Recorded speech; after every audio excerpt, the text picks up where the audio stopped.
What's going on, everybody? Welcome to track number 1, the relaunch. We are back and we are ready to get down to business. I'm Jared May, the Rook, and I'm joined by my co-host, Hunter Poole, the Kid, the best thing since non-alcoholic beer. Best thing since sliced bread. Best thing since Bud Light. Bud Light, though, it's making a return. They're gonna get Willie Nelson to buy it, and then he's gonna promote it to others. Rumor is, just kidding, definitely not happening. They ought to get like Elon Musk to like buy that thing. How much is it? And then just buy it and see where it goes. Yeah, so they're doing good in marketing, so they'll probably sell for about $3.2 trillion. Part of Tesla stock now. Bud Light beer. Yeah, choose your Bud. Who's your Bud?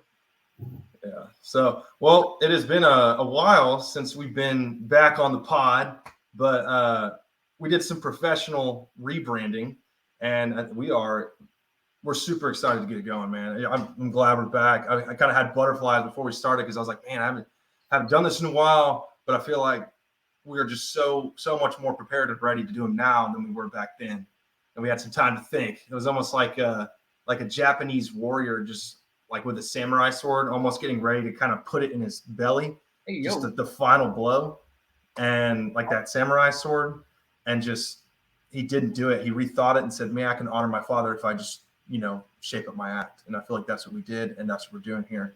Well, it's crazy because I got butterflies just, honestly, I'm going to get really deep right here, but yeah, go ahead, man. Just seeing your face, man, just. Yeah. Yeah, I was trying to hide my feelings before the podcast started, but man, what got me riled up and got me thinking about it more was just the White House, man. The White House put that flag up, and I just thought to myself, man, I love Hunter. No. That flag, it just really sent all these emotions. Like I haven't felt like that since like first time I had my first T-ball hit, or even that first bite out of a grilled cheese. It's just. Yeah, that tomato sauce. Man, see, I remember this one time, bro. Like, I was dared to text my best friend from high school. Like this, someone else had my phone, and basically he texted this guy just with this long, deep, like, gay message, and just say that I was confessing my feelings for him. And so me and this dude were tight. Like we were like hanging out all the time throughout high school, like almost every single day. So there was a good case for him to buy it, but obviously it was a truth or dare that was with some chicks or whatever. And so my buddy sent it, and he was like, man, what in the hell was that? And I was like, yeah, man, sorry. So we made love after that, and it was all good. The secret was kept. I would have folded, but that's just me. Oh, yeah. So, yeah, like I mentioned earlier, the White House put up a gay pride flag out in front of I guess they draped it down in front of the White House. And so no other flags, not even the American flag, just the gay flag. Because such a beautiful sight to see, man. I love it. I mean, it's a rainbow, and there's so many colors. It's almost like, it really made me feel like we are a prideful nation, prideful on the right thing. We're focusing on the right things, not the fact that, maybe we're on the edge of World War III with Russia and Ukraine and China and Czech and Taiwan. But, thank God, I'm sorry, we're actually a godless nation now. Thank Biden that we are a prideful nation and that we represent that community and nobody else. Because, on Veterans Day and July 4th, man, screw the American flag. We don't want to have that. We don't want to have that BS on there. We want to have the pride flag, because the pride flag month, this whole month, which I'm pretty sure tomorrow is Flag Day, and I'm sure it's probably not the flag we're hoping it is. So shout out to Biden for doing that. Yeah. So going back to that post, with the, he talked about the flag or whatever. So the caption for the post was, "Today, the people's house, your house, sends a clear message to the world. My house. America is a nation of pride." And to get on that topic, I want you to tell me what you think about this quote he said in 2008. They asked him, "Do you support gay marriage?" And he said, Barack Obama nor I support redefining from a civil side what constitutes marriage. We do not support that. And do you think it's like he really does care about, this flag, maybe this small minority group? Yes, absolutely. Absolutely. He cares more than anyone. He's the president of the United States, Hunter. He cares more than a gay person that is, marching the street and demanding that their rights are protected and that they're discriminated against, and so on and so forth. Biden is leading the charge.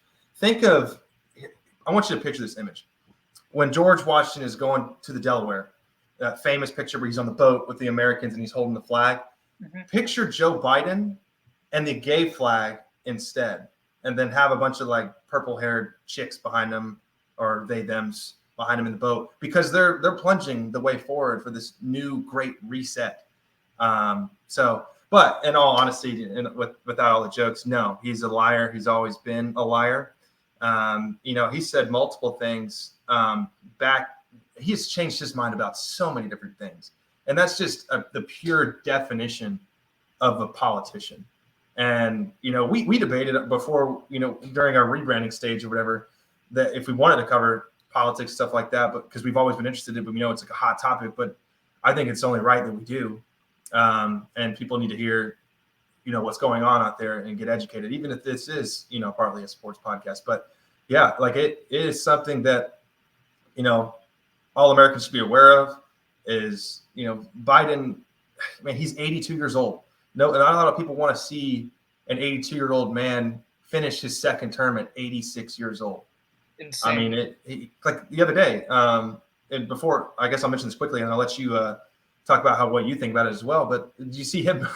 You see him trip again at that conference? There was nothing on the ground. Okay, nothing. It's like, yeah, no, he got up and he pointed at like the air. He was like, "You see that?" Yeah. I was like, "Man, I thought it was the gray aliens." Yeah, it was. So, yeah, like I agree too. Like, it's just like he's lying. He's kind of doing what most politicians do, and it's not even what he's actually saying that I have a problem with. It's more of just like he's just being a virtue signaling. Like he's just like, he doesn't really mean it. He's just trying to get a group of people kind of riled up, kind of getting them on on his side instead of like the other side, even though, but frankly speaking, like the right side of things, they really don't agree with that to begin with. Which, when it comes down to, like I said, like I think most people know, like I lean right more than anything. Just like one of these things, I don't have a problem with gay people. I really don't. If you want to get married, like that's up to you. Like do your thing. Like that does not affect. It does not affect me one bit. How you want to live your life, cool by me. But then you got people like Joe Biden who are they're just trying to get everybody riled up, so that, there can be conflict on both sides, because he's going to say that, and then people are going to be like, on the right side, like that's wrong, blah blah, like put that shit down, and that's what they want. And they're trying to distract you from what's actually going on, like you mentioned. World War III might start. This Taiwan shit, Ukraine, like everything that's going on. He's just trying to distract you. So don't be surprised tomorrow on Flag Day if he just big old rainbow flag, or maybe like he's gonna come out with a rainbow badge on his suit and be like, I support whoever. But yeah, like the problem is that they're shoving it down our throats. They're pushing an agenda. It's something that, and it's not even just Biden that's doing it. It's people that are about that lifestyle that are also doing it as well. Shoving it down our throats at the local Target, shoving it down our throats everywhere. Just like, I'm discriminated against, and you should be basically forced to agree with my ideology and accept it as the new truth. When in reality, the truth comes from one word and one word only. And so we've gotten away from that. And you also got like they say, oh, a 9-year-old boy should not go to Hooters because he doesn't know about that. Like, that's just inappropriate. That's just not okay. But if a 6-year-old tells you they want to be a girl or they want to be a boy, let's get you to a doctor. Let's get you, you figure out who you are. You know who you are. Let's get it happen. Yeah, let's chop your penis off, dude. Let's just get it right off. And a lot of times it's a lot of men that are changing into women. And that's the problem. That's what we need. Influencers that embrace masculinity for and it's a real problem because they're indoctrinating it inside of schools. And like that What Is a Woman? They released it on Twitter. That was the first time I was able to see it. Very incredible documentary. No wonder they did not want that stuff out, because there are gender I guess theologians who are just like saying, yeah, we're basically giving these little kids the same drugs we give pedophiles and sex offenders. And you're just like, dude, what? And it's irreversible. I mean, all the facts came out and you're just like, holy smokes, what is going on? And that's why a lot of what I think there'll be a massive movement of parents moving their kids into maybe like private schools or maybe into like controlled curriculum into institutions. Yeah. My private school. Yeah, private schools. Yeah. But not just that, but maybe just even homeschool in general, and the funny thing is a lot of us used to make fun of homeschool kids because of how they acted, in public. They were like, yeah, you can tell they're a homeschool kid. It's just like, you don't, it's not that homeschool is a bad thing, but sometimes it's hard for you to pick up on social skills and like that. Exactly. So with like this, how you say it's mostly men transforming into women. Yeah. What if they made a law? You can be a trans. However, a man cannot become a woman, but a woman can become a man. Where do you think people on that side would stand with that? What do you think they would outrage, because it's all about acceptance on both sides. It's all about, you can be whatever gender you choose to be. You're not born in the body that you're originally born in and blah, blah, blah. So you're just like, oh, you're taking away that aspect. That should be twice as much outrage. But, that's a crazy hypothetical situation that it would honestly be quite freaking hilarious if you ever saw something like that happen, because they'd be like, man, now I gotta, instead of subtracting, I gotta add. It's like, dang. If a woman wants to become a man, like by law, like that's okay. But if a man wants to become a woman, like it's not okay. Like you can't do that. Then they're like, well, we're being discriminated, and it kind of goes back to like I saw this on the Joe Rogan podcast. They're talking about how like you see students sleep with teachers, and then it's like if a man teacher sleeps with like a female student, they're like, lock that guy up. That dude's disgusting. And then if it's a female teacher sleeping with like a kid, they're like, who snitched on? Like, it's like, it's like that South Park clip where he's like, the little kid goes into the police department and they're all just sitting there drinking coffee, whatever. And he's like, guys, there's a teacher that's sleeping with a kid at school. And they're like, oh my God. And they come corral the kid and they're like, what happened? And he's like, somebody slept with, I can't remember his name. He's like Brian. And you're like, oh, a guy's sleeping with a little kid? That's unacceptable. He's like, no, it's Miss Stevenson. And they're like, Miss Stevenson, the blonde? And they're like, yeah. And he goes, the hot one? You're like, yeah, I guess. And you're like, oh my God, and they're like, tell us more. Like, hell yeah. Like, how did you do it? And all this kind of stuff. And it's hilarious. South Park, is untouchable. Yeah. They're sitting there going, like I said, we don't support any of that stuff, but it's just fun. It's just like the, if you see it from this way, you got to see it this way too. That's why it just like when a man wants to become a woman, it's like, why do you want to become a woman? Like it's, I guess you can, so you have to take off, you have to go through all these surgeries, which, they're not the safest surgeries on the world. No, not at all. You have to do multiple. You want to understand. Yeah, it's just all sorts of BS. Well, on top of that, I mentioned, World War III and stuff like that, but then, you also got freaking aliens. There was a headline that made national news that had, so a policeman caught it on his body cam, like a blue, like orbit flying across the sky, and he's wondering what the hell that is. Then he gets a call from his partner saying that he saw the same thing. 5 minutes later, you get a call from a residence saying that there's an alien craft that landed in our backyard, but there's no dent in the ground. It just like basically came at like supersonic speed, paused, and then just stopped right before the grass. And so they were talking about how they saw like 8 to 10 foot beings and stuff like that. It was like 3 or 4 of them walking around looking at them. And so police responded to it. Normally they wouldn't do maybe such a thing, but since both police officers in the area saw it and 5 minutes later got a call, they went and checked it out. And I think there was some footage, but I think they blacked out the part where you're inside the house because it's like a privacy notice or whatever, which of course, but there wasn't actually footage of what happened, but there was like multiple eyewitnesses, 21 outside people. of the people I mentioned. Yeah. 21 people reported seeing a creature of tall, skinny alien creature with greenish color. Damn, bro. They got them skin suits from GTA, bro. Where the perps at? Bro, they got my boy AJ's Fortnite skin on there, bro. That's that boy. Alien skin with like the headphones, and I'm Remember still debating about the aliens being real or not. But if they're 8 to 10 feet tall, that is insane. Like that is. Yeah. I don't think some people realize how tall it is. Like.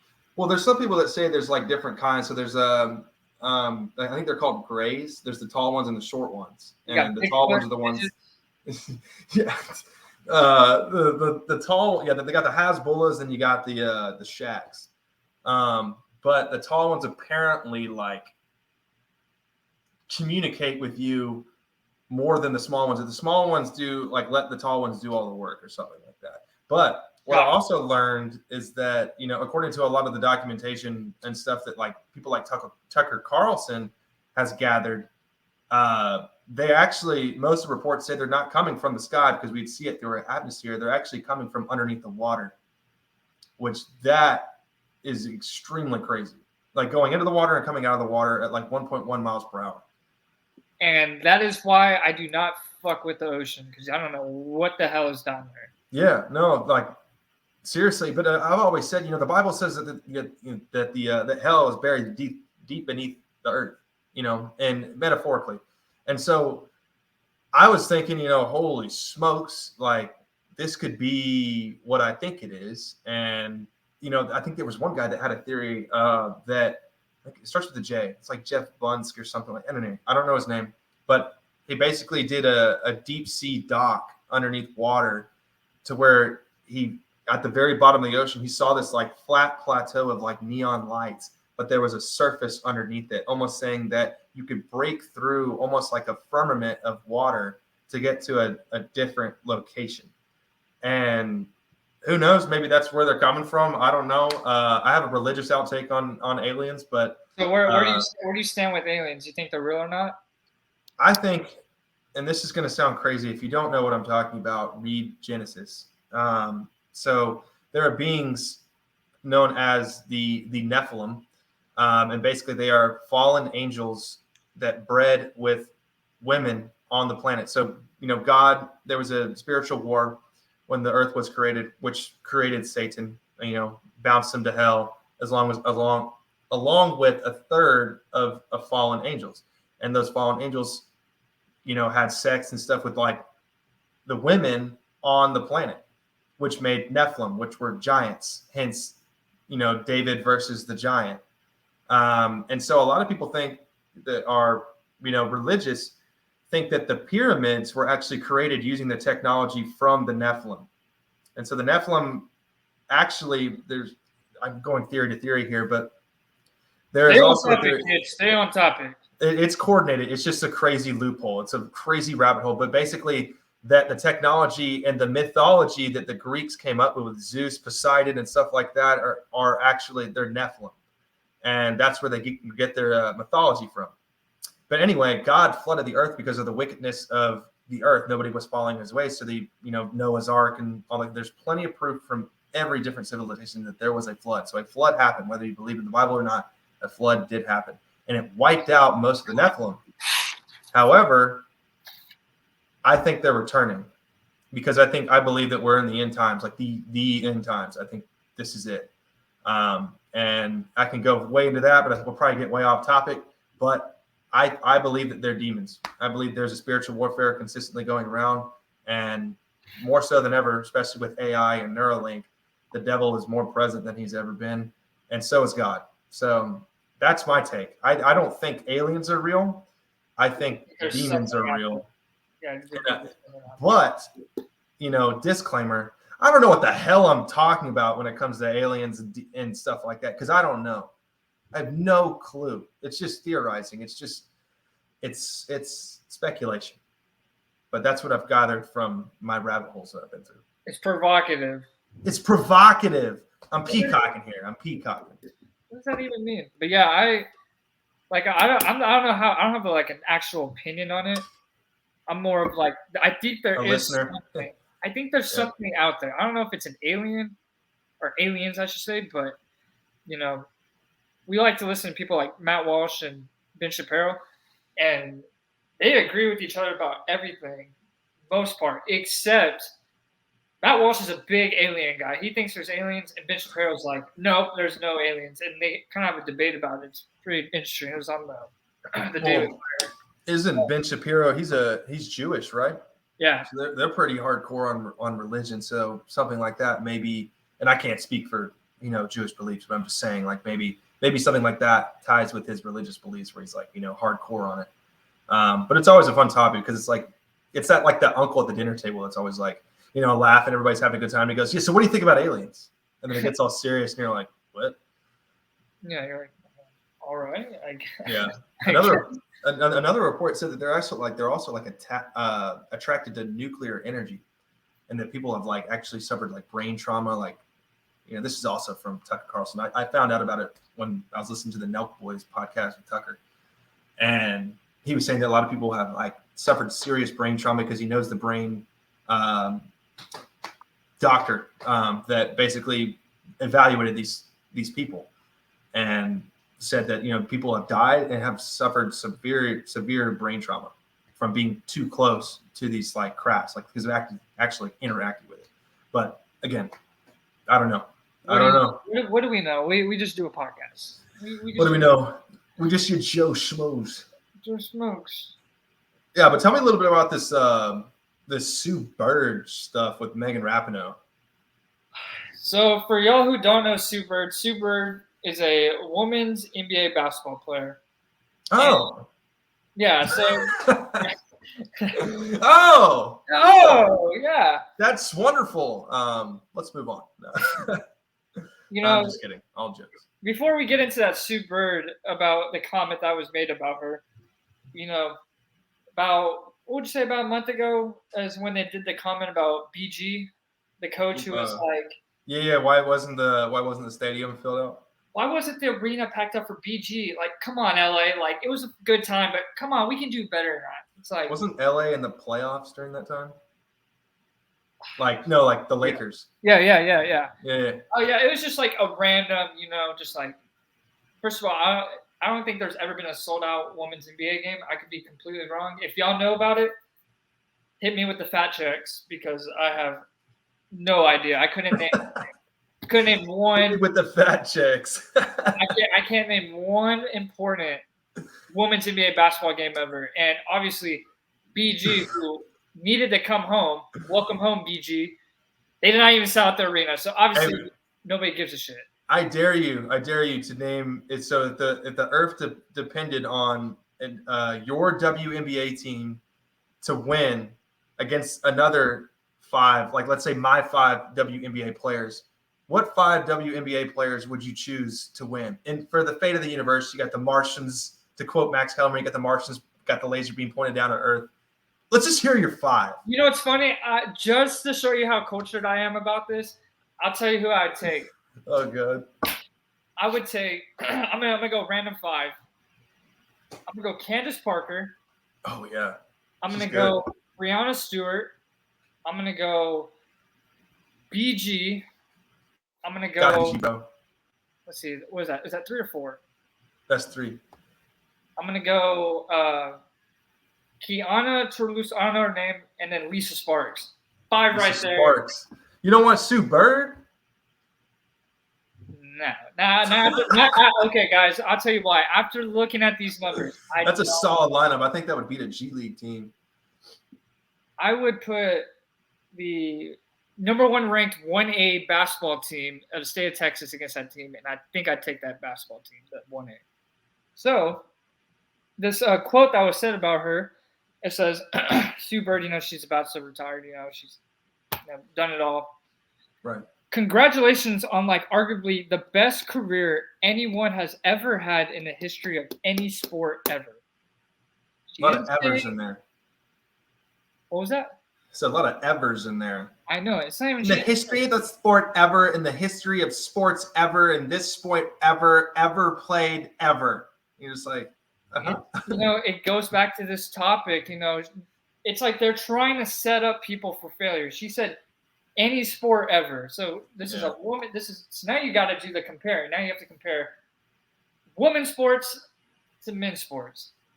So looking at her career numbers. So take us into the numbers. The analysts, if you're watching this soon. Oh yeah. Proud. I brought up the numbers.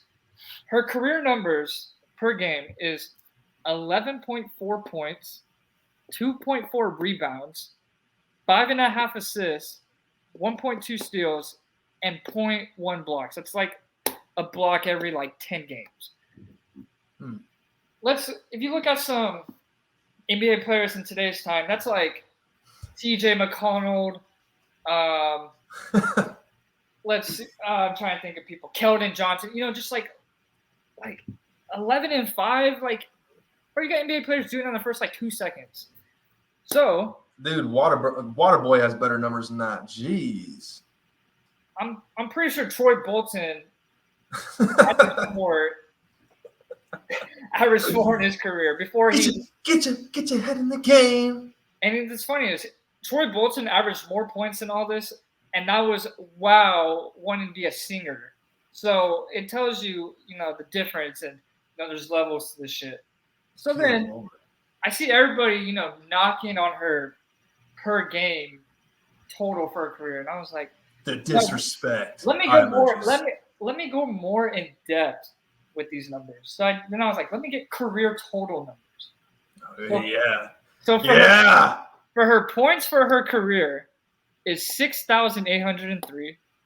Rebounds is 1,466. Numbers. Assist is 3,234. She has 725 steals and 71 blocks. So then I started thinking about the quote again. Right. Best career anyone has ever had in the history of any sport ever. I don't want to throw out people. I don't want to get off topics. I don't want to bring up Usain Bolt, Michael Phelps, Tom Brady, Tony Romo. I don't want LeBron, Michael Jordan. Yeah. Larry Jimmy Bird. G. I don't want to bring Larry Bird, John Stockton, Holmes, Dirk, Peyton Lindsey George, Vonn, Apollo Allo. Yeah. Enron. Rocky Balboa. So I don't want to get off topic. So Apollo Creed. So what I did was I got her numbers and I compared them to where she would rank in the NBA all time. This is every player who ever played NBA. So for her points, she'd be listed at 667 behind Charlie Villanueva. Dude, I remember him. That dude was great. He was a top 5 player in the league. He was a top 5 point guard. What was he? He's a power forward. He's a top 5 power forward in the league, bro. How can you forget about Charlie Villanova? And, I'm not making fun of him, but most people do remember him as a light-skinned guy with no eyebrows. That's because he had the, I don't know, but that's where people know him as. Isn't that like albino or something? No, he's not albino, but he just looks like peanut butter. People probably don't know this name, but if they were to look up the name and see the person, they would know exactly who I'm talking about. So then I was like, I'm not finished though. I said, hold up, let him cook. Hold on. And I did assist leaders of all time. She would be ranked 193 behind your guy, JJ Barrera. Let's go! Swole Jay- white boy summer. Let's get it. The white man. JJ Barea locked down LeBron back in the playoffs, bro. Holy smokes. So we got nasty 3-ball. JJ Barrera. Interesting. Long ass shorts running around. That's crazy because JJ Barrera, he was a big part of that championship team with the Mavs where LeBron had the biggest meltdown by a star player in any finals ever. Can't discredit, or you can't credit what LeBron did that. JJ Barrera, he held his own. Absolutely. JJ Barrera, in his time of being a point guard in his era, he's probably a top 85 point guard. Yeah, I would say he's in the top 100. That's just his position too, and that's and should be behind him. Yeah. And it gets real bad. Oh God. Rebounds leaders of all time. If anybody knows who this player is, without looking him up on Google, I will gladly Venmo you some money. Her rebound leaders of all time should be tied 1,227 with George TRAK.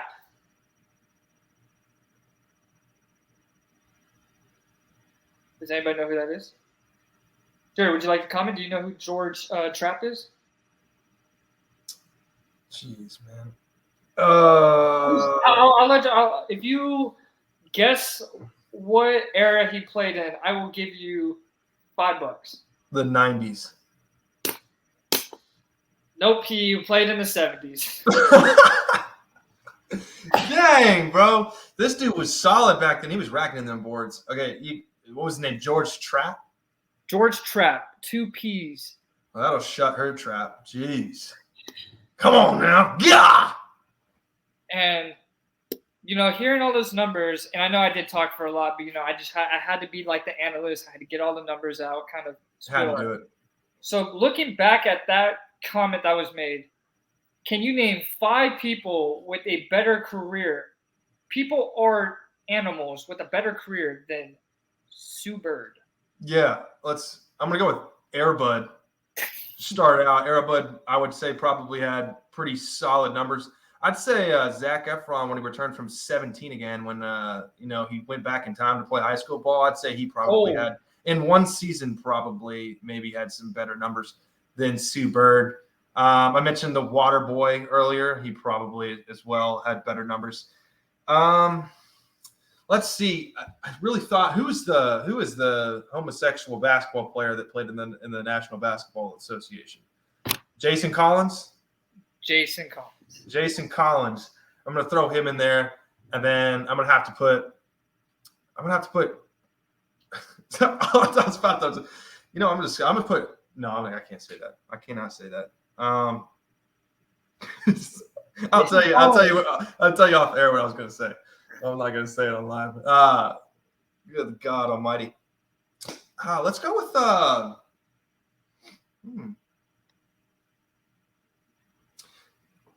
They almost have the same numbers, bro. I mean, let's go with Crypto the Super Dog. Which dog? Crypto the Super Dog. Ooh, got some better numbers. Crypto. You never heard of Crypto the Super Dog? It's Superman's puppy. Oh shit. He played some basketball back in the day. I'm just saying, I would probably take. That's my 5. Tough. You could also say Michael Irvin from The Longest Yard. Paul Crew, yeah. Sue Bird is 5'9", 150 pounds. I'm not going to lie, people. For someone who had the best career of anyone, any sport ever, I'm giving her buckets. I'm just putting that on there. I will give her some straight buckets. And more so than anything, you're probably locking it down. I'm locking her up. I don't care how good she is as a women's NBA player. I am locking her shit up. What about BG? What are you doing there? BG's tall, bro. That'd be tough. That'd be a tough one. You might be only be able to win by like one or two buckets. I don't know, bro. She's also kind of a man too, so I mean, it doesn't count. It'd only be fair if you took testosterone too. Hey, I don't know why everybody, I would beat DeMarcus Cousins in a one-on-one. That's funny, BG. Ain't no way. I would put all of my money that I have earned in the entire world in my entire career, and I would put my money on DeMarcus Cousins. He's like, it's a woman's basketball coach. You know, I'm just saying, like, just stop saying stupid shit, and then like, yeah, Megan Rapinoe dug herself dug Sue Bird a pretty deep hole, and you know. We went down a deep rabbit hole earlier, but this one's just twice as deep and just full of dog crap. I mean, I want to formally apologize to Sue Bird for having Megan Rapinoe put her on blast, because we wouldn't be talking about Sue Bird if it wasn't for Megan Rapinoe. Exactly, because why do you have to say best career in any sport ever? Why couldn't you just honor her? Why couldn't you just say you had a great career, you know, you did a lot for the WNBA, you inspired a lot of women to play the sport, and then just be done with it? But no. And equal pay for women. And you're just like, get what you're worth. I will watch a women's NBA game when they start making more money than they are losing money. But until then, when they break even and go above that, I will watch a game. But until then, quit saying stupid shit. And if you want to be educated as well on that topic, you can go look up the Will Kane Get What You're Worth video. And I guarantee you it'll pop up. You'll be like, holy smokes, he's right. I mean, like JJ Barrera on the assist, bro. Come on, dude. Yeah, what did she rank? 1,000 in what, rebounds or assists? What was the George Trapp one? She would be ranked 1,227 in all time for the NBA. Well, at least it wasn't 1,228. So quite the feat there. Yeah, like her points all time, like Jordan Clarkson is right above her. Jordan Clarkson comes off the bench. I think, yeah. Oh my god. There's gonna be a lot of women playing WNBA now. Just quite a few. I don't know how many. Maybe a lot. Who knows? Women, I love y'all a lot. I cannot live without y'all. But man, just when it comes to the sports stuff, just stay away from just embrace. Move away from the light. Embrace what you have. Greatest women's basketball player ever be in a women's NBA. I would have never said it. I'd be like, okay. All right, cool. Yeah, they had their thing. Whatever. They had to say any sport ever. That's where the Rook and the Kid will come in and get going. There is a small positive thing that comes out of this, though. And it's very, very, very small, and only a few people can notice this. But it would have never got attention if Megan Rapinoe didn't say it. So what she said it got a bunch of views, it got a lot of attention, and it drew eyes to the WNBA. So technically, Megan Rapinoe had the right idea, except her marketing blows. You know, yeah. She could have said anything else, maybe something a little bit along the lines where it's like, okay, let's debate this. But it was like, oh my God, she just mollywopped Sue Bird on stage. You know, if they would have said that comment 10 years ago, they'd be getting fried on the air right now. But since we're in a different time now, you're not gonna get fried on ESPN or anything, but you're gonna get fried here. Oh, you think Sue Bird was just like, bring your ass here, boy? You think Sue Bird, while she was saying that, like I saw her face, she was kind of like, you know, whatever. But I bet in her head she was like, oh fuck, like I'm not going on social media for like a month or two. I know. I mean, like Twitter. I know Twitter can be a very toxic place, and there's a bunch of people who have no lives on there. But I didn't read the comments because I wanted to form my own opinion on it. Yeah, I bet you it's very bad. I don't know what they're saying, but all I saw was the Marcus Smart numbers, and I started crying laughing because. Yeah, that one I couldn't avoid. The algorithm gave me that straight up. So blame Twitter. Yeah. So let's talk about some topics on the pizza, bro. We've been wanting to talk about this. I almost thought we had talked about it before, but I think it's an essential, bro. Give me your top 3 toppings that you would put on a pizza. All right. You know, I walk into Mod Pizza. I'm hungover. It's a Sunday. Yeah. Set the scene, baby. It's 95 degrees. We're sweating. 95 degrees. I just got out of hoodie on. I just got the hoodie on. You know, it's the middle of the summer. I got a hoodie on. I walk up and I say, "Hi, can I get a make a dough pizza. And they say, what's the name? I say, The Kid. And they're like, okay. They go, huh? And you go, The Kid. The Kid. They're like, okay, dumbass, The Kid. All right, what do you want, kid? Freaking child. All right, yeah, The Kid, yeah. And they're like, what kind of toppings do you want? I'm always going to go with banana peppers. Okay, a little vegetation in there. Get a little of that vegan action, that vegan hitter. Yeah, little banana peppers, a little sweetness, little hotness to it. Even though I'm half Mexican, that shit ain't hot to me, but that shit tastes good. Thank God we have a minority on this podcast. I know, bro. And then I'm gonna have to. I thought we were two white men. We're like, oh, we're never getting famous. Damn it! And then I gotta add the ham. I gotta add the ham to it. Like I don't know, the Canadian bacon, whatever you want to call it. I'm American. I'm gonna call it ham. I don't really call it Canadian bacon. Some of that green eggs and ham. And then I love having stinky ass breasts. So I'm gonna add some red onions to it. Give me that stank, boy. Just to feel something, Just instead of bourbon, watch Oppenheimer blow up. College Station, bro. Just boom. What?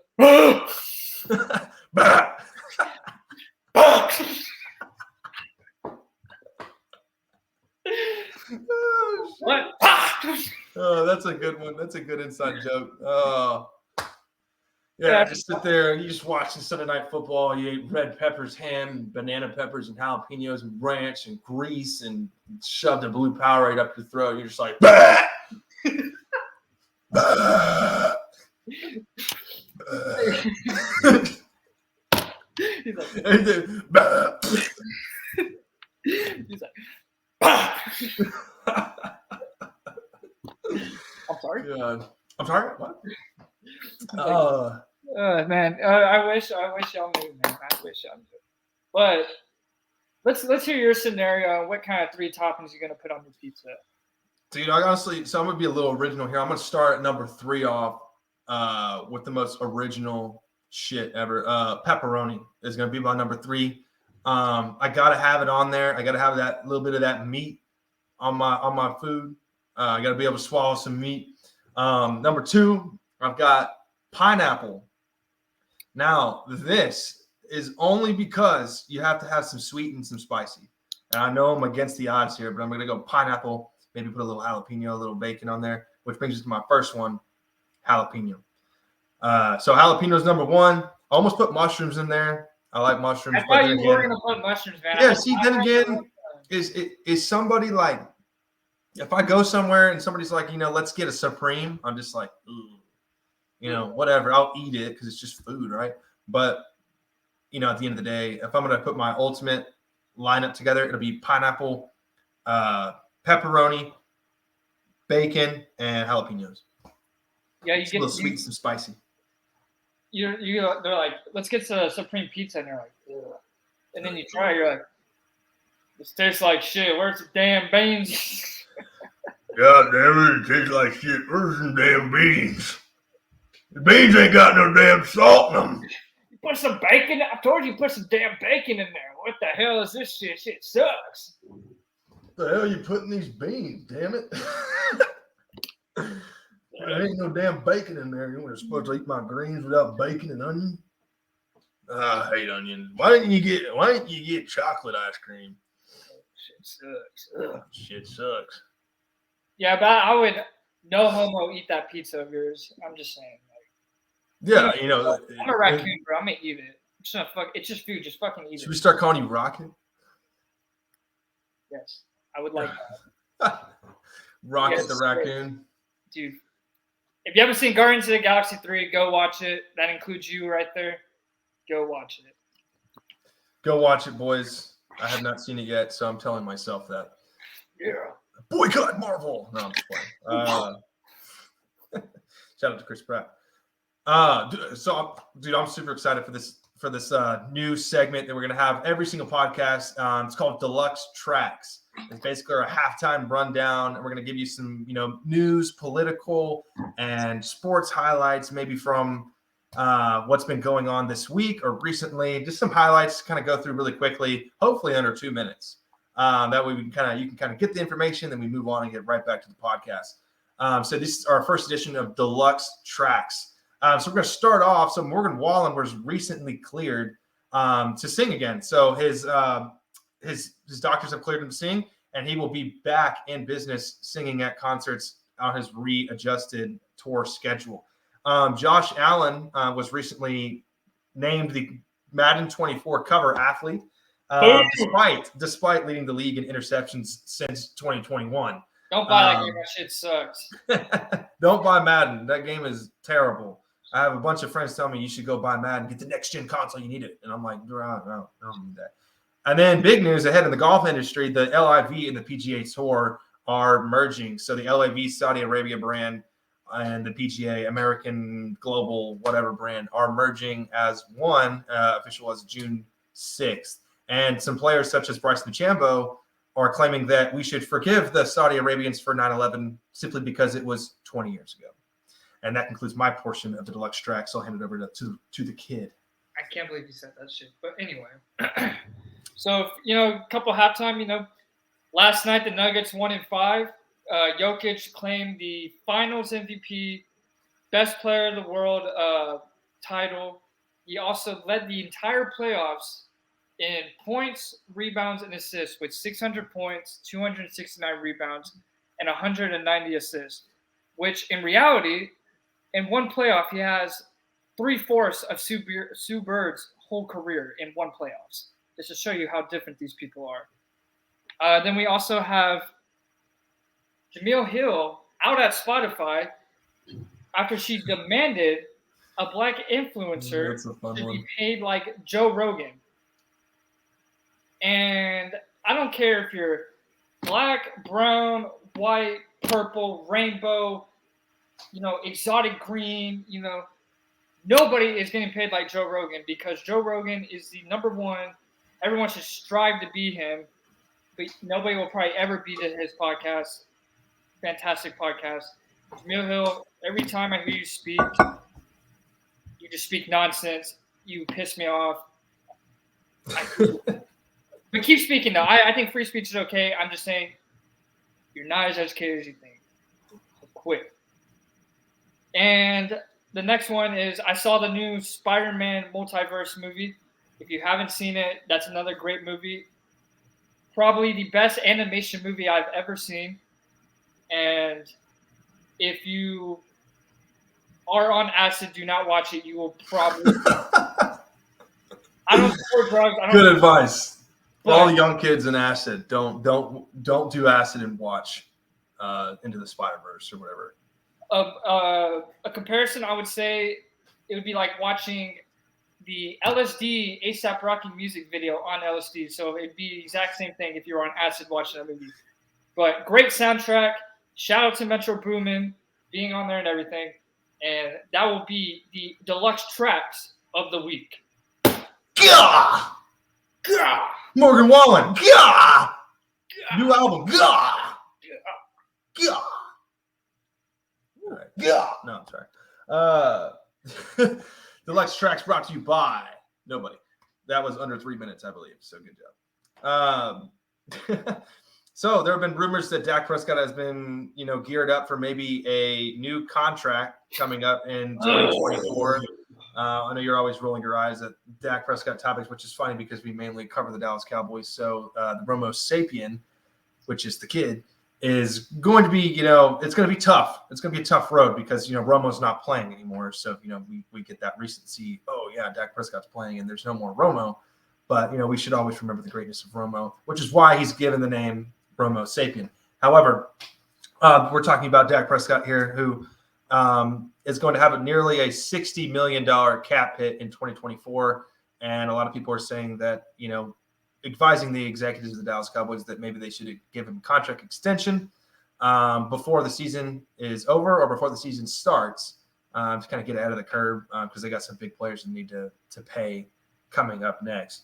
I'll start kind of with my thoughts on this. I really thought that, so USA Today predicts that this is the USA Today's prediction of his contract. So I don't agree with this. I'm just stating what his projection is. A lot of the websites that I did my research on all kind of said the same thing. They all think he's going to get around 5 years, $255 million. For a contract extension? For a contract extension, right? My eyes went, what? Yeah, which is $2 million above Russell Wilson's contract that he signed in 2022, and they would have 2 void years included in 2030 and 2031 to kind of prep for like cap space, future considerations and conversions and stuff like that, and a bonus proration, whatever it may be called. And so that's $51 million per year. Like I said, slightly higher than Russell Wilson's contract in 2022. With all that being said, I don't believe that that's the contract extension that Dak's going to get. We talked about this in our prior, I guess our rough draft edition of this podcast, I guess you want to call it now, but our prior episodes where we said that, I think Dak should get extended maybe no more than 2 years, maybe no more than 3. Just depending, because the market is the way it is right now. Dak's had some injury bug problems, but he's coming off his worst statistical season, even though the Cowboys had a great year, with wins and technically with a playoff run, they've done better than the past years. And Dak is a veteran; he's been there for 7 years. The first half of his career, he may not have the best coaching, but now he does have a great coach. He has a great roster. He has the weapons. In my opinion, I just don't think it would be beneficial for the Cowboys to be in the position that they are right now and then take a step back with a different kind of quarterback talent, which is also something that we mentioned in the last podcast, where it's just like, yeah, maybe he isn't the absolute best option out there, but, I defend him. I'm known as the Dak cycle. However, Dak has been consistent his entire career. I think he's never had an issue with turning over the ball. He's been effective with his legs when he ran the ball, except after when he got his snapped ankle. We saw some, oh man, he's not going to be running as much as more, and we did see that. We were like, man, we wish he would run the ball, but it didn't, because of his ankle. But long story short, I think they should extend him before the season starts, and I think it should be a 2 to 3 year contract, worth a little bit more than what he's getting paid now. I'm not sure what the numbers would be. We can crank those, but we've got some people in line, that have big cap hits as well that I don't think will be with the team starting next year, which I can get into after Hunter gives opening remarks. But long story short, I believe that Dak has been consistent enough and a good enough quarterback, good to great enough quarterback. And having one bad statistical season shouldn't bother anybody. I think he's going to come back. This is his first healthy offseason since 2019.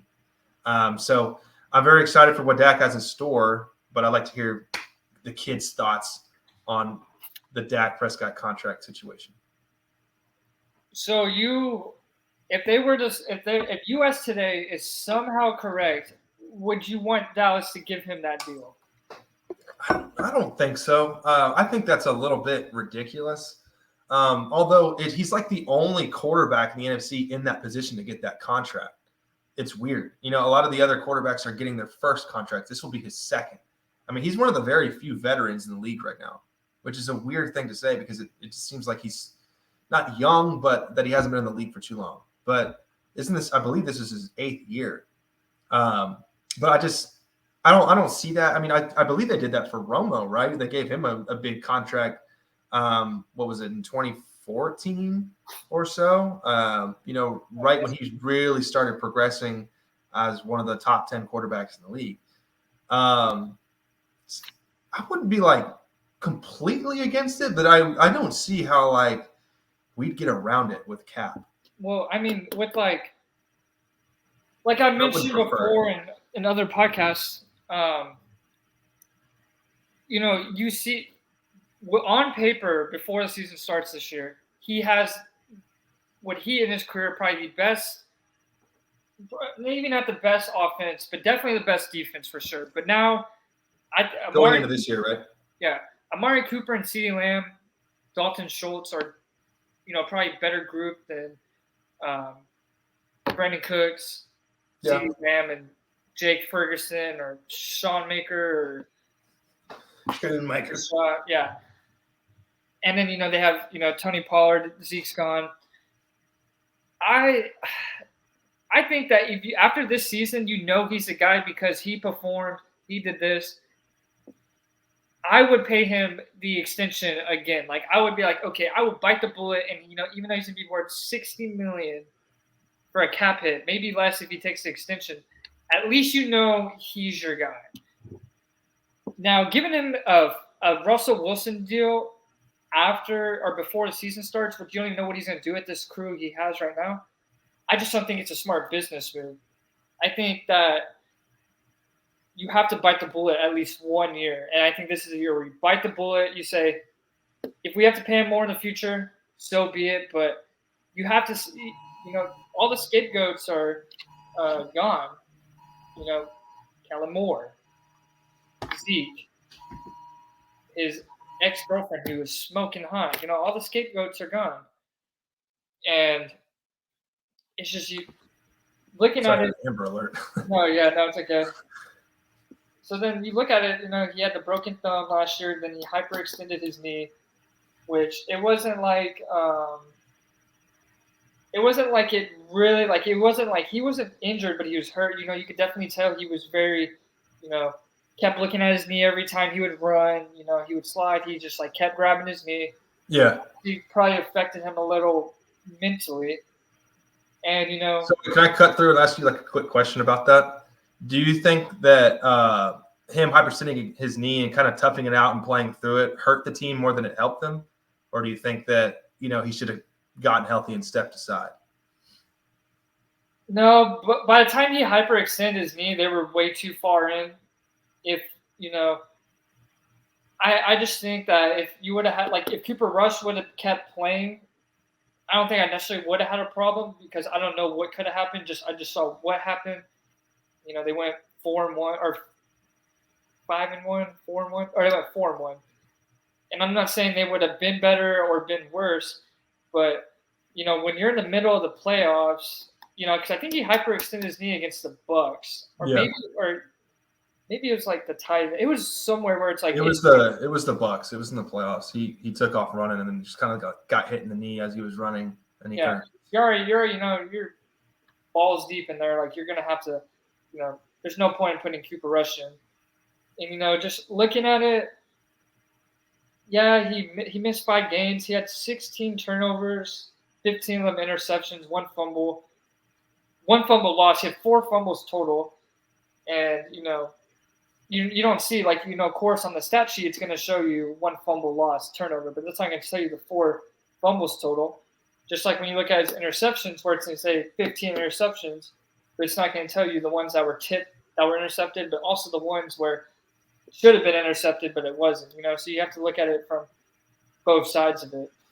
Yeah, that's true that's true for any quarterback. We've watched Josh Allen play and we're like, good God, that was an awful ball that should have been picked. We've watched many quarterbacks do that, but then we don't really evaluate him as hard as we do Dak. And as a Cowboys fan who we know we get the most criticism for our players, I think there should be a little grace given to Dak Prescott because of the years he's had in the previous 6 years where he never really surpassed more than 13 interceptions. And that was 1 year in 2017 without Zeke for half the season.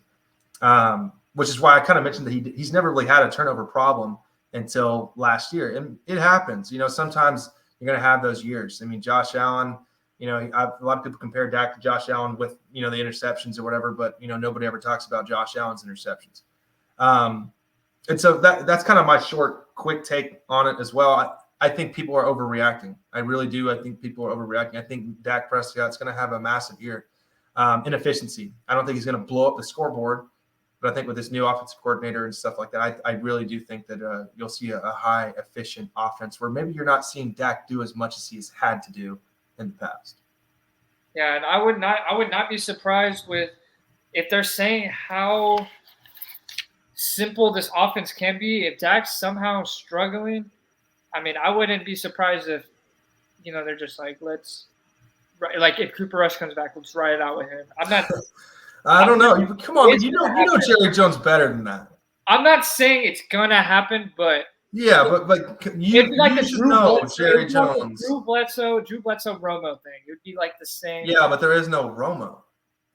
There's Cooper Rush. I know what I'm saying is, you think he wanted to get bench Drew Bledsoe? No, he couldn't. He had no choice. Well, how many bad years did Drew Bledsoe have? That's before that started happening. Was it just 1 bad year, or was it? Because he was not. It wasn't the same situation. He originally wasn't. He was on the Patriots. I could be. Yeah, he was originally on the Patriots. That's a different situation. That's like, oh my God, you're getting this veteran. We've got this undrafted rookie that's been showing up in camp with Bill Parcells. And Bill Parcells, when he has his guy, he's got his guy. We've seen the documentary. But also, you do like everybody who's a Cowboys fan. Everybody knows Dak, and like Dak is not Jerry Jones's guy. He's always been more of a. He's always been. Why's that? Oh. Who's he love? He loves Michael Parsons. He loves Zeke, Des Bryant, Romo. He's never been like. I'm not saying he. Yeah, Des Bryant could probably bang his wife and he'd be okay with it. Like it's not that he doesn't like Dak. I just don't think like.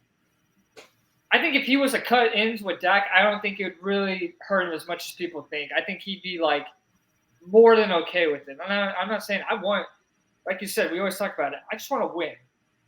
If it's like if he's struggling with the defense we have, and then say the defense can't struggle. We don't. It looks good on paper, but if that defense is like holding its own and Dak's just like, not it. Yeah. Like, I'm not even kidding. I will not be surprised if they pull the plug and they're like, "This is why we didn't extend you. Yeah. And this is why we're going to take a different route." And then they'll have to figure out what they're going to do with that 1 year of $60 million dead contract. And it would have to be demonstrative. Like it would have to be bad. Like I don't think that's possible for Dak. I really don't. I really think that, with his back against the wall and him being on his heels now with the season he had last year, I think he kind of thrives in the situation. Kind of like how you said that you do, when people kind of doubt you, you're like, I thrive in the situation. It's how I've always lived. That's exactly how Dak's lived his life, except he's on a grand stage as a professional. So he loves that moment. He's always accepted the challenge. And I think he's going to accept this challenge, and you're going to see some great results. And then like I said, never wish injury on people, but if he gets hurt, like again, like something kind of like not super serious, but serious at the same time, like broken finger, some just like a little broken something. Yeah. Like what would make him? That's why it's like, why would you extend him for a season? He has to show that he can play a full season again. Yeah. Yeah, in 2022, he did play a full season. I mean, he missed one game. But obviously, when you watch it, he was not the same after that injury, not one bit. He was just a completely different guy, and it's because he was hurt. And if he shows like that he can't stay healthy, which I mean, really does suck because you don't ever wish injury upon anybody. I don't see the logic behind actually signing someone for another 5 years where you don't even know how many games he's actually going to get you. Or if if he's going to be, is he going to come out like too hot Dak, or is he come out like too cold Dak? Like which Dak are you getting? Like, See, I plainly disagree that there is such thing as that. I think there's only been one season of evidence where he's been hot or cold. I really think that all the other seasons you knew what you were getting out of Dak.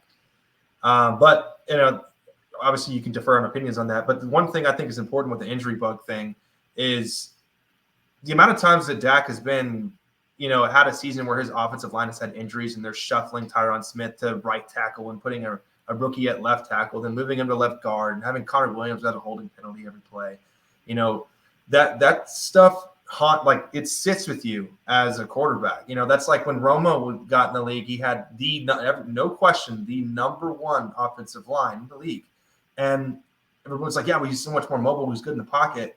And he's like, well, he probably knew who he had. And it's obviously, I'm not discrediting Romo here. I'm just saying he probably knew what he had and knew how to use it. And that takes IQ. He's like, I have a lot more time than I think because I got these monsters guarding me. And so I think that that's important with Dak's injury is because, we can't have those off-season injuries, those preseason injuries with the O-line, which is why we also go back to in the draft, we were upset that they drafted Schoonmaker, this low productive Michigan tight end, when they had Osiris, the guard from Florida, right there available, to help your quarterback, and I don't want that to be a future scapegoat. We got a great offensive line. I'm just saying that the reshuffling and recycling of the O-line, it could mess with a quarterback's brain. Yeah, I mean, like Romo's first year starting, he did have a great offensive line when they went 13-3, but like that 08 to like 2012, 2013, that that offensive line did not get good until Zach got there. 24. Well, Tyron Smith got there, 2012, 2011, like one of those. Yeah. Like, they got Zach Martin in 2014, and when you have, and then they drafted, then they got Travis Frederick as well. Romo had 2 years with that line, which 2014, he had one of the biggest robberies in NFL history. Besides the tuck rule, it's that and the tuck rule, 2 biggest robberies. And then, excuse me, you had 2015 where he got hurt twice, and after that he was. The one thing that Dak did get that was very beneficial to his career was a very, very healthy prime Zach Martin. But he kind of got the back end of Tyron Smith. 2 or 3 years in, that's when he started getting that consistent injury bug. But Prescott had we talked about this before, off record and stuff like that. Track side is what we call it, BTS. Is that Romo had an O-line Dak kind of inherited a really good O-line that benefited his career early on, which is really good for a rookie, which is what you're seeing with Brock Purdy. Yeah, well, anybody who actually thinks Brock Purdy is the guy, please go talk. Yeah, I agree. Which I don't know if you have any closing remarks on that, but I was gonna I want to compare a 49ers player later to who we're going to talk about next. That I think you'd probably find pretty funny. But all I'm saying is, closing remark from the kid: if you're going to sign Dak, do not do it until after the season, or don't even wait. Just wait until after the season. Bite the bullet. I'll be okay with it if it's worth it. If you do it before, I will be really pissed off, and the Romo sapien in me will come out. Fair enough. You heard it here.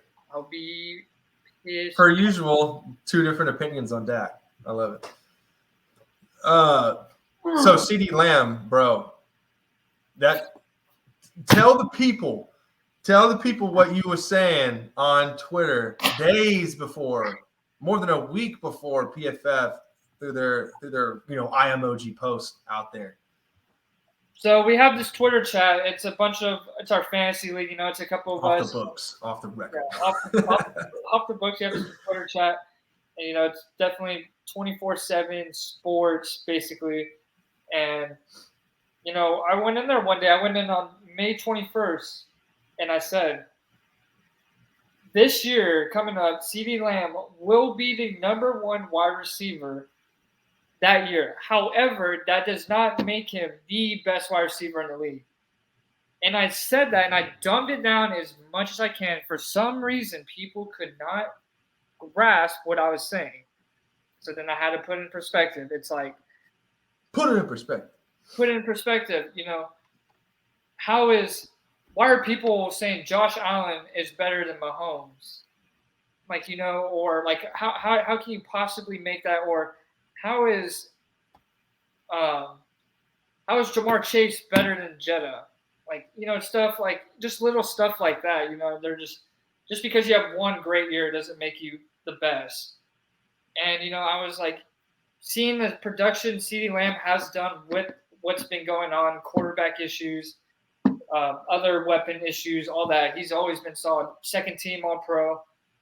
And I said that, and I got flamed. You had thought I said I respect communism. Yeah, exactly. Because the problem with a lot of people these days is they don't actually hear the English that's coming out of your mouth, and they don't actually hear what the words actually mean. You just said it perfectly. When Jamar Chase, let's put a different guy. When Calvin Ridley is the number 1 fantasy wide receiver one year, that doesn't mean he's the best in the league. That just means he has the best year. And that's kind of what you're getting at, is saying that I think CeeDee Lamb, and I think this too, you said it, and then I agree with it, that we both agreed that he was a dark horse candidate to be the number 1 wide receiver in 2023. And so everybody was like, how can you say that? He's not the number 1. Jamar and Jetta and blah, blah, blah, and Tay are all better. And I'm just like, bro, are you listening to what he's saying? And I remember I was at work. I was typing paragraphs. And they're just like, They're just not getting like, it. I still don't get it. I'm like, you know what? I'm done arguing all yard. I was like, y'all literally are trying to twist my words when I've literally dumbed it down 4 times for you guys. Yeah. And I was talking to children. I know. Then I said that May 21st, you know, life goes on. Let's fast forward 9 days later, May 30th. PFF on Twitter goes, who will be the 2023 dark horse #1 wide receiver of the year for 2023? And who they have on there? CD's nuts. Yeah, CD's nuts on there. And it's just like, oh, so, you know, people are respecting what they say. But when I say that, it's like, Frowned upon. I'm wearing a shirt that says "I love communism" with a dick hanging on my forehead. And but when they say it, it's all good. But when I say it, yeah, that's a good point. The thing is, and I don't know if you said this already, but so you said that May 21st, and then the post came out May 30th. So the you're on point with getting validated like that. I start calling you the validated rocket. I try my best. I try to speak things into existence, and it's not like far-fetched to think that with CeeDee Lamb either. I mean, he was like what, the number 7 ranked wide receiver in fantasy and like overall last year, like literally right behind AJ Brown, who had a massive year. I mean, you've got to think. Bro. And now you got these other weapons out here, which they're veterans, or maybe like a guy recovering from ACL. Like those people might just be there to get CeeDee Lamb more open. You could probably have a better season. The things that CeeDee Lamb was doing was, it's like when you watch him, you're like he's, and like I said, I have him ranked at like number 8 on my list. I was like, yeah, that's fair. Wide receiver for sure. And I was like, he can easily make that jump to like 6 or 5. I think he can replace people like Diggs. I personally, maybe this might be my heart talking, I love AJ Brown. I think he's awesome, but I'm taking CeeDee Lamb over AJ Brown. It's not very close. It's very close. I love AJ Brown. I wish he was on the Eagles, but I think he could take that step. If AJ Brown could take that step into the top 5 for some people, why can't CeeDee Lamb? You know what I mean? I think my hot take would be that CeeDee Lamb, once the season is completed, will be known as a top 5 receiver of his era. And I think he'll be more durable than most of the receivers in his era, because you got to think Tay is not necessarily this era. He's a little bit before. I mean, he's kind of like faded into CeeDee Lamb's era, but he's not exactly in it. Because who knows how much longer Tay's going to be playing. Like, he's going to play longer, but his prime is. He probably has about 2 more great years, and I think he has about 2 just all right. I think he probably has about 4 more years. Yeah, he's right in that like the wishy-washy. But I want to run through some numbers here about my favorite guy. But I really wanted to expose this agenda publicly because I can't stand it. It's Deebo Samuel. Okay, so CeeDee Lamb, and I'll let you run through the slot ranks here in a little bit. I want to run through some extra numbers. So CeeDee Lamb, catches for first down. I'm sorry, Deebo Samuel, 20-plus yard catches in 2022 last year. 7. He averaged 11.3 yards per catch.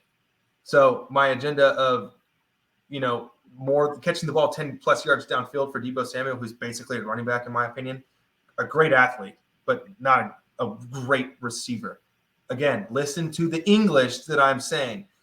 A great athlete who can do a lot of things, but he's not a great wide receiver. Okay, just want to get the English out. 20-plus yard catches for Deebo Samuel, 7. My agenda. He catches screens, a lot of run after catch. That's what he's good at. CeeDee Lamb, 24. Averaged 12.7 yards per catch. And that's not even including that he ranked first in 15-plus yard catches. 28. With 28. And I'll let you run through the rest of the numbers, but I had to get that out there because I want the people to know that just like Taysom Hill, he's a great athlete, like the coach's kid, who kind of plays every position, but he's not great at all of them. He's great at some. Deebo Samuel, great athlete. not a great wide receiver. WR. ATH, great. WR, mid. Like I always say about the Debo thing, I said, okay, what if you were to get Debo Samuel a contract, the one you got him now, but in the contract it said you cannot use him as a running back. How much would you pay him? You wouldn't pay him shit. You wouldn't. You if you were like, you cannot use him as a running back. And that goes back to what you said. He's a great athlete, but he's not a great wide receiver because he's just not. He's not with those top dogs and wide receivers. And just having those numbers when you have. I'm not sorry if that offends anybody. I'm not sorry. What do you have? 13 less 20-plus yard catches, but average 1 less yard than. Yeah, and that's considering the offense that Dallas ran, where we're just throwing CeeDee Lamb a lot of like 3-yard hitches sometimes. You're just like, what? Yeah. So then. But he did some damage. Read me the damage. You got CeeDee Lamb. This is his stats in the slot. Run it up. I got money. So I'm gonna give y'all 4 stats, and he ranks number 1 in all of them. 94.5 PFF grade, 28 15-plus yard catches in the slot, 867 yards in the slot. So he had about 867 in the slot. He had about 600, probably about 400, 500 on the outside. And this one is my favorite one. First down catches, 41. Clutch. As long as ever since he dropped that easy walk-in touchdown against the Giants, it had to happen. Monday Night Football, everyone's watching him, clowning him. We're clowning him. It flipped the switch in him, and now look how he's that guy. He's him. And yeah, no, after that, he was like, oh, man, you see that, like, CD's drops. And then after that, it was like, you see these hands, bro. That, he went almond, bro. We praised him heavily throughout the second half of the season. Or, I'm sorry, after that, what was it, the 3rd game of the year? Yeah. Incredible year. And, I don't ever regret anything I ever say, especially when I say CeeDee Lamb will be the number 1 wide receiver this year. And I like how PFF kind of has the same agenda that I'm trying to push. And you agree with the agenda. You have the same agenda. It's going to happen as long as he stays healthy. With Dak, he definitely will get it. Without Dak, will be a question to see. I'm expecting about 1,600 yards, 10 touchdowns, probably about 115 catches, and he's him. Yeah. Yeah. Hey. I like those predictions. Yeah, I'm excited to see what he can do. And I think the quarterback that's going to get it to him is going to do a good job getting it to him. And I think that's going to be a priority in their offensive Texas Coast scheme is what they're calling it. Texas Coast. Let's wrap things up with our track records of the day. This is where we kind of post our track records of the week, where we kind of post our lyrics or songs or artists that we want to shout out for the week. Because here at Track, we adore music. We love country. We love the rap. I always say that I'm really cultured in country music, and Hunter's really cultured in rap music, which we both love both. But, we kind of outweigh each other on those 2 categories. So we want to incorporate music and musical guests in the future. So our track records, catch the pun there, of the week. I'll start with mine. It all makes sense. Yeah, it makes sense. See, it's a play on words. See? But I'll start with mine. So let me find mine here. Okay, so this one was by the one and only, the future and going to be remembered as the king of country music after George Strait. And that's a bold take, and I'm willing to own it. But I think he has the best vocals in the business. This is my man, Cody Johnson. He said at the ACM Awards this past month, he said, sang the cover song of Mamas Don't Let Your Babies Grow Up to Be Cowboys. And as he was singing it, he said, Mamas don't let your cowboys grow up to be babies. And then said, I meant what I said. And everybody was like giving him a round of applause or whatever. So, yeah. So I love that man. Never take out the cowboy hat. He's the king of real country music. And keep doing your thing, Cody Johnson. And remember, mamas don't let your cowboys grow up to be babies. I'm not gonna lie, bro. That's tough. That's pretty tough of him to say. Yeah. That's pretty tough. He that's does that a lot. a little diffy. In country music. Yeah. Yeah, His voice Cody is- Johnson, before Jared and I became, really tight the way we are, no homo. I didn't really listen to Cody Johnson like that. Like I knew who he was, and then being at the harbor, we would be on the couch, 6 feet apart. That's all me. 6 feet apart, listening to like Cody Johnson covers till you can't, then going to the ranch to go work, do some men work, and Traveling soldier. yeah, just listening to Cody Johnson. Next thing you know, I'm listening to Cody Johnson on my own. And it's like, yeah, I never thought I'd get to this kind of spot in my life, but yeah. Cody It's kind of Johnson, like me with Eminem, bro. you gotta like Eminem, bro. If you like rap music, you're gonna like Eminem. But yeah. for my track record of the week, it's gonna be a rap song, but it's kind of an old one, but it's not too old. It's Drake Sneakin' featuring 21 Savage. And that's good. And 21. yeah, and that song, also just an awesome song. But one lyric that stands out to me, and I'll explain it after. So the lyrics is, because if I don't share the wealth, how the fuck are we supposed to grow? And Drake says that in the song, so it's like, shout out to all our TRAKers out there. yeah, it's like we see the people who, care about us and we care about them. Like we appreciate, people reposting, following, just kind of, supporting it. And it's when we say, I know I said because if I don't share the wealth, I know that's how the lyrics went, but it's more like, but if us two, the Rook and I, Right. we don't share the wealth, how are we supposed to grow? And it goes to, if you're with us and this thing pops off or whatever, you will get a piece of the pie. Because if we don't share the wealth, how are we supposed to grow? And, just kind of, going with that. And I kind of keep that with my friendships, people I hang out with, because kind of everything, like I take care of my people, they'll take care of me. Because if we share the wealth, then we'll all start to grow. And it kind of just goes back to that. It's just a little simple lyric, but every time I hear it, it always just catches my eye or my ear. Sorry, but let's just watch the music video, of course. But yeah, that's true. We said that at the beginning. We said that the people that would be with us from the beginning would catch a piece of the pie, and there's a few out there, and frankly, we kind of need some more out of some people. But they always say your circle is going to be tight, and I don't expect it to be expanding any larger than it is. But what? Your circle got to be tight. I don't expect it to be expanding any bigger. I didn't even. My bad. But damn, that was a Shakespeare gay. Yeah, but no, in reality, like you got to show it. And we appreciate all of them. We'll give you the love. We'll put it on our story. We'll give you the shout outs. We'll like your stories.